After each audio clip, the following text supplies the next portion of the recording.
Hi ಸ್ನೇಹಿತರೆ, ನೀವು ನೋಡ್ತಾ ಇದ್ದೀರಾ RK Kembhavi YouTube channel. Friends, ಕೇಂದ್ರ ಸರ್ಕಾರದ ಕಡೆಯಿಂದ LPG ಗ್ಯಾಸ್ ಇದ್ದಂತವರಿಗೆ ಹೊಸ ರೂಲ್ಸ್ ಅನ್ನ ಜಾರಿಗೊಳಿಸಿದ್ದಾರೆ. ಹಾಗಾದ್ರೆ LPG ಗ್ಯಾಸ್ ನ ಹೊಸ ನಿಯಮಗಳು ಏನೇನು? ಹಾಗಾದ್ರೆ ನಿಮ್ಮ ಹತ್ರ ಕೂಡ ಗ್ಯಾಸ್ ಇದ್ರೆ ಸರ್ಕಾರದ ಈ ಒಂದು ಹೊಸ ನಿಯಮಗಳು ಯಾವ್ಯಾವ ಅಂತ ತಪ್ಪದೆ ತಿಳಿದುಕೊಳ್ಳಿ. ಹಾಗಾದ್ರೆ ಬನ್ನಿ ಸ್ನೇಹಿತರೆ, ವಿಡಿಯೋನ ಶುರು ಮಾಡೋಣ. ವಿಡಿಯೋನ ಶುರು ಮಾಡೋಕ್ಕಿಂತ ಮುಂಚೆ ತಾವಿನ್ನೂ ನಮ್ಮ ಚಾನಲ್ ನ ಸಬ್ಸ್ಕ್ರೈಬ್ ಮಾಡ್ಕೊಂಡಿಲ್ಲ ಅಂದ್ರೆ ಇಲ್ಲಿ ಕೆಳಗಡೆ ಒಂದು ಸಬ್ಸ್ಕ್ರೈಬ್ ಅಂತ ಬಟನ್ ಇದೆ, ಅದರ ಮೇಲೆ ಕ್ಲಿಕ್ ಮಾಡಿ. ಹಾಗಾದ್ರೆ ಬನ್ನಿ ಸ್ನೇಹಿತರೆ, ವಿಡಿಯೋನ ಶುರು ಮಾಡೋಣ.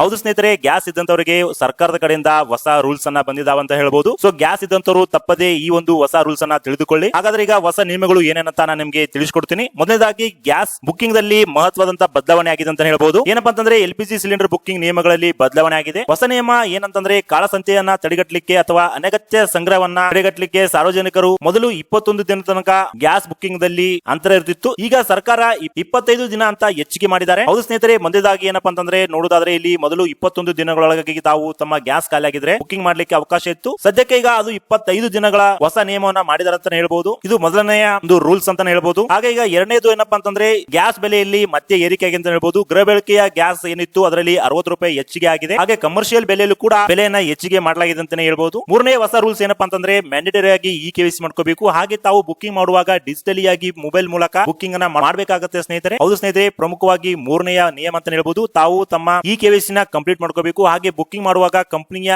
ಆಪ್ ಮೂಲಕ ಅಥವಾ ಮಿಸ್ ಕಾಲ್ ಮೂಲಕವೇ ತಾವು ಗ್ಯಾಸ್ ಬುಕ್ಕಿಂಗ್ ಮಾಡಬೇಕು. ಆಫ್ಲೈನ್ ಬುಕ್ಕಿಂಗ್ ಈಗ ರದ್ದು ಮಾಡಲಾಗಿದೆ ಅಂತ ಹೇಳ್ಬಹುದು. ಮತ್ತೆ ನಾಲ್ಕನೇ ಹೊಸ ರೂಲ್ಸ್ ಏನಪ್ಪಾ ಅಂತಂದ್ರೆ ಸರ್ಕಾರ ಈಗ ಮನೆಗಳ ಗ್ಯಾಸ್ ಪೂರೈಕೆ ಮೊದಲೇ ಆದ್ಯತೆಯನ್ನ ನೀಡ್ತಾ ಇದ್ದಾರೆ. ಹೋಟೆಲ್ ಅಥವಾ ರೆಸ್ಟೋರೆಂಟ್ ಗಳಿಗೆ ಗ್ಯಾಸ್ ಸಿಲಿಂಡರ್ ಪೂರೈಕೆಗೆ ಮಿತಿಯನ್ನ ಏರಲಾಗಿದೆ ಅಂತ ಹೇಳ್ಬಹುದು. ಇದರಿಂದಾಗಿ ಹೋಟೆಲ್ಗಳ ತೊಂದರೆ ಆಗ್ತಿದ್ದರೂ ಮನೆಗಳಿಗೆ ಗ್ಯಾಸ್ ಕೊರತೆ ತೊಂದರೆ ಆಗಬಾರದಂತ ಈ ಒಂದು ಹೊಸ ರೂಲ್ಸ್ ಅನ್ನ ಮಾಡಿದ್ದಾರೆ ಸ್ನೇಹಿತರೆ. ಯಾವ ಉದ್ದೇಶದಿಂದ ಹೊಸ ರೂಲ್ಸ್ ಮಾಡಿದಾರಪ್ಪ ಅಂತಂದ್ರೆ ಸದ್ಯಕ್ಕೆ ಜಾಗತಿಕ ಬಿಕ್ಕಟ್ಟಿನಲ್ಲಿ ಸಮಯ ಇರುವುದರಿಂದ ಸಿಲಿಂಡರ್ ಗಳ ಕೊರತೆ ಉಂಟಾಗಬಾರದು ಎಂಬ ಭೀತಿಯಿಂದ ಜನರು ಪ್ಯಾನಿಕ್ ಆಗಿ ಬುಕ್ಕಿಂಗ್ ಅನ್ನ ಮಾಡ್ತಿದ್ರು. ಸೊ ಇದನ್ನ ನಿಯಂತ್ರಣಗೊಳಿಸಲಿಕ್ಕೆ ಹಾಗೂ ಪ್ರತಿಯೊಬ್ಬ ಗ್ರಾಹಕರು ಸಿಲಿಂಡರ್ ನ ಕರೆಕ್ಟ್ ಆಗಿ ಮುಟ್ಲಿಕ್ಕೆ ಸರ್ಕಾರ ಉದ್ದೇಶದಿಂದ ಈ ಒಂದು ಹೊಸ ರೂಲ್ಸ್ ಅನ್ನ ಮಾಡಿದ್ದಾರೆ. ಸೊ ನೋಡಲ್ಲ ಸ್ನೇಹಿತರೆ, ಸರ್ಕಾರದ ಕಡೆಯಿಂದ ಗ್ಯಾಸ್ ಇದ್ದಂತವರಿಗೆ ಹೊಸ ರೂಲ್ಸ್ ಅನ್ನ ಜಾರಿಗೊಳಿಸುವ ಬಗ್ಗೆ ಮಾಹಿತಿನ ತಿಳಿಸಿಕೊಟ್ಟಿದ್ದೀನಿ. ಈ ವಿಡಿಯೋನ ನಿಮ್ಮ ಫ್ಯಾಮಿಲಿ ಫ್ರೆಂಡ್ಸ್ ಗಳಿಗೂ ಶೇರ್ ಮಾಡಿ. ಹಾಗೆ ಈ ಒಂದು ಮಾಹಿತಿ ತಮಗೆ ಇಷ್ಟ ಆಗಿದ್ರೆ ತಪ್ಪದೇ ವಿಡಿಯೋಗೆ ಲೈಕ್ ಮಾಡಿ. ಹೊಸ ವಿಡಿಯೋದೊಂದಿಗೆ ಮತ್ತೆ ಸಿಗ್ತೇನೆ. ಅಲ್ಲಿವರೆಗೂ ವಿಡಿಯೋ ನೋಡೋದಕ್ಕಾಗಿ ತುಂಬಾ ಧನ್ಯವಾದಗಳು.